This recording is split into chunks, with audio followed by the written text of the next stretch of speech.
जो अंदरून सिंध में साल 2016-17 में भर्ती हुए और ट्रैफिक ब्रांच कराची और कराची ट्रैफिक ब्रांच में ट्रांसफ़र किए गए, Karachi traffic branch Karachi transfer किए गए।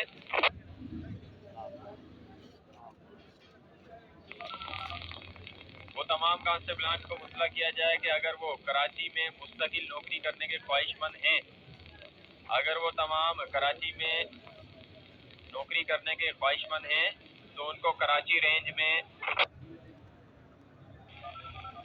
ऐसे तमाम कांस्टेबलान जो कराची रेंज में नौकरी करने के ख्वाहिशमंद हैं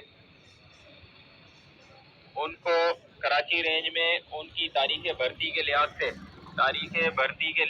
सीनियरिटी दी जाएगी। उन कांस्टेबलान को उनकी तारीख भर्ती के लिहाज से सीनियरिटी दी जाएगी।